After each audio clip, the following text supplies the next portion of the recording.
Hey everyone, this is Nem. We're going to cover FIFA Kick for p9s. So in FIFA Kick, he spawns 4 orbs. 1, 3, 5, 7. It might be this way. It could be 1, 3 this way. Whichever way it is will, not change much. You're still going to line up based on the number of the orb. There are 3 jobs that you have to think about in this. Okay, let's cover it. Job number 1, Defamation, also known as Big AoE. What is the tell? Blue circle above your head. Where do you go? Orb spawn. Okay. How this works. 4 players will get nothing above their head when this mechanic starts. Literally nothing. No marker. Those players, they're gonna go. We're gonna make them pink. They go to the 3 marker. Now one of them, excuse me, is gonna be the first player to get a blue or circle above their head. If you get this blue circle above your head, you're the first one. You go to the 1 marker, up against the wall. Why? Because you make this big ass AoE. Just like, right? So you go there. Now, let's say you're the first defamation. You put your blue circle here. What do you do next? Well, the boss is going to do a lot of stuff, but needless to say, you need to carry your butt on this side of the arena. Don't cross the line of symmetry. And you're going to regroup with your friends and family down at 5. Easy, right? Boom, first defamation done. Okay, so the boss, right, he's going to move after he kicks 1 to 3. He's over here now. He's going to kick it. Right? That means that the next player to get the blue defamation mark, right, they're going to stay here on 3, while the others are going to move to 5 and regroup with the player 1. So now the defamation who has happened and the defamations who have yet to be are all by 5. All right? Defamation from 3 goes off, right? Like big AoE, crazy, right? That player does exactly the same thing. Comes down to 7. These guys also move to 7 after that, except for the player who's next for defamation. That player sees a blue mark above their head and they say, "I love you guys, goodbye." They stay here. Boom! Happens again, right? You get the picture. One last defamation. Everybody moves this way. 3 came down here, but now they're going this way as well. The last defamation stays. Boom. Congratulations, everyone ends up where 1 started, and defamations are complete. Pretty easy, right? How far can we go back here? So that's the first job. That's easy. What happens next? What if you're not a defamation? What if you're a number? Well, here's the numbering system. It's going to be 6, 8, 2, 4. You can think of it as pairs. Lower numbers first, but 6 and 8's a pair, 2 and a 4 is a pair. You go in the order of your pair, right?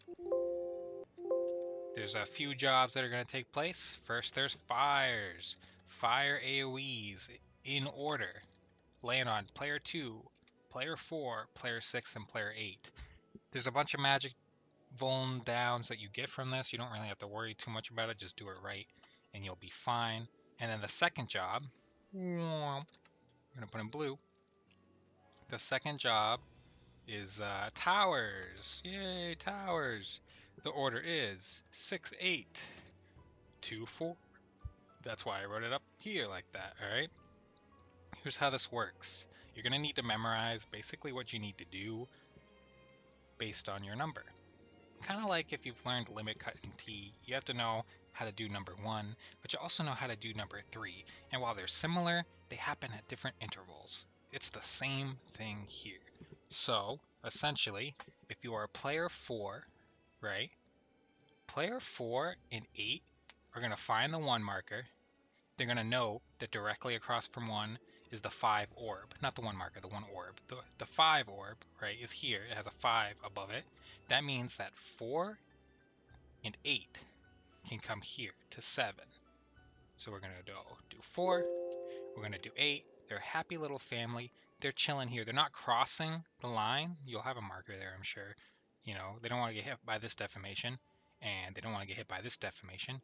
They're going to chill here because they are the second set of towers, right? Or I'm sorry, they are the second set of fire explosions. 4, 6, right? Boop, boop. 4 is going to be the last tower. 8's going to be the second tower. Okay? So we know that the second tower spawns on 7 because what happens is the boss, right? He's got his ice cream cone over here. You know, he's like, ice cream cone, angry, right? Grr. He's going to kick this orb to 5, and when it gets there, it explodes in a dangerous AoE. Then the first tower spawns, boop, boop, right under it. So what this means is that when you see 1, if you are player 6, because they soak the first tower, player 6's order of operations is tower, and then fire later. So what this means is that you're going to park yourself to the right of this 5. If it was the other way, if 3 was down here and 7 up was up here, you'd probably be over here instead. But you're here, right? And this is the true intercardinal. So you're not on the intercardinal. You're close, but not too close. This orb explodes, tower spawns, you move into it. You soak the tower. The boss is going to jump up here, just like we covered before. And at this point, he's going to kick this orb down to 7. If you're player 6, we're going to make you orange colored. Right? Player 6 is going to soak a tower, move across the field to here, and eventually soak a fire on the intercard after the first spot. Okay?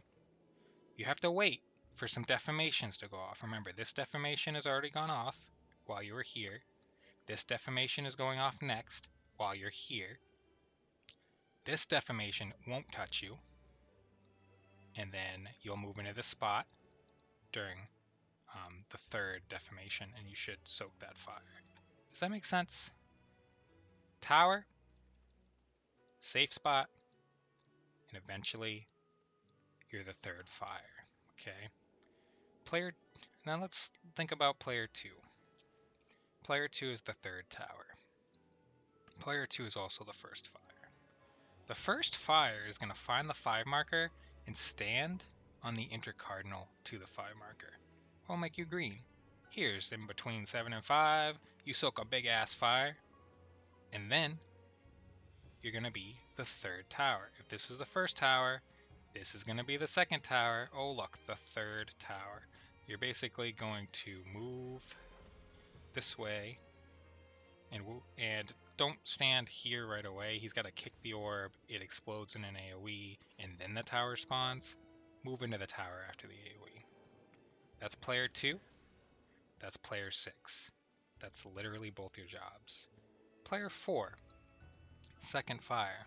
If first fire is here, guess where second fire is going? You are going to be the color blue. You're going to soak your fire on this intercardinal between 7 and 1 every single time. Right? No, hold on. Is that right? Yeah, because you're the last tower. You can soak your fire here, and then the final tower is going to be here. So you could potentially soak it somewhere else, but for this example, you're going to soak it right here, because this deformation has gone off. You're the second fire. This deformation has gone off, so at this point you're here. You soak your fire, you move with everybody to regroup here, then you can move up. Once this ball gets kicked, boop, boop, it explodes. You've moved in here and soaked the final tower.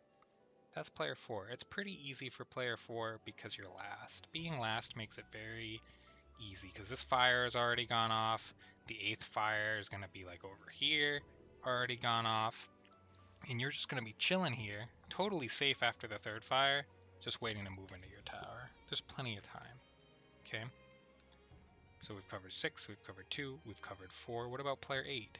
Player 8 gets the second tower. Where's the second tower? Alright, player 8, you get to be purple. Well, he's going to kick orb 3, 2 orb 7. So player 8 is going to, who starts down here, is going to get out of the way for the orb explosion and then move into the tower when it spawns, right? And then you're the last fire. So you move with the group, right? You actually chill for a while because they're moving to you, but You move with the group. After 6 gets its fire right here, you need to make sure that you move through here. This is probably the most safe spot. You could probably do some kind of outbait here while people run past you, but honestly, it's not too hard. You're just going around the clock. You know what I'm saying? And it could be counterclockwise, clockwise. It's all based on the numbers. You really just want to focus on the numbers. 1, 3, 5, 7. Can we spell it out a little better? Yeah, actually we can. Let me see if I have the toolbox here. So I think you're ready for the toolbox. The toolbox looks so much nicer. Check this out. It's information overload at first, but now that we've broken down the roles, in this example, east is the 1 orb. It's 1, north is 3, west is 5, south is 7, right? So first deformation is this orange mark samurai here, right? He kicks the orb to 5. It's an AoE. And then stuff happens. So let's break this down by role. The deformations are pretty easy. I'm not going to really spend too much time on those. But let's talk about the hard job. So player 6, let's start with them. Player 6 is at orb 5, soaks the tower. Player 6 then moves across the arena with the grace of a gazelle, right? You see another kick, nobody cares, and then they move in their spot. And you could actually go all the way here as well, but you might clip the fire if you're not careful, I guess, so they have it in the middle. But 6, from 5 to the safe side to their final fire spot right here. That's 6, okay? Let's do 2. 2, in between 5 and 7. They eat their fire. Right here on the 3 marker. Boom. Where does 2 go next? They're going to rotate with the group until such a time where some stuff happens. Right? Boom, boom, boom, boom. They're going to eat the 3rd tower right there. Okay, so from 3 to B. 3 to B is player 2. Right? You got that? And D to 1. You got to find your 2 markers. There will be a marker at your tower. That might simplify it for you. So let's take a look at player 4. So in the toolbox, they all huddle around the D marker. You can actually start down here and you're perfectly safe as well, whatever you prefer. But player 4 is chilling with the group away from number 1, right? And then baiting fire in between 7 and 1. That's number 4. 7 and 1 is number 4. And then you're going to eat the final tower, which will be A in this example. Which is all the way at the end. Boom. Okay? That's player 4. Final tower, 2 marker, in this example of B to D, right? If it's B to D, 2 to A. Does that make sense? Let's look at player 8. Player 8's ninja. Pretty straightforward. Chilling with the group, Eats a tower at C. Their fire is the last fire, so they're going to go C to G. After the 3rd fire, check it out, just like we covered. Once that happens, boom, done. Easy, right? Alright, that's really all there is to it. It's just remembering when it's your turn to eat the tower and then go to your fire. Or do your fire and then go to your tower. Example of, 2 and 4. Cool. Alright, that's it. Good luck.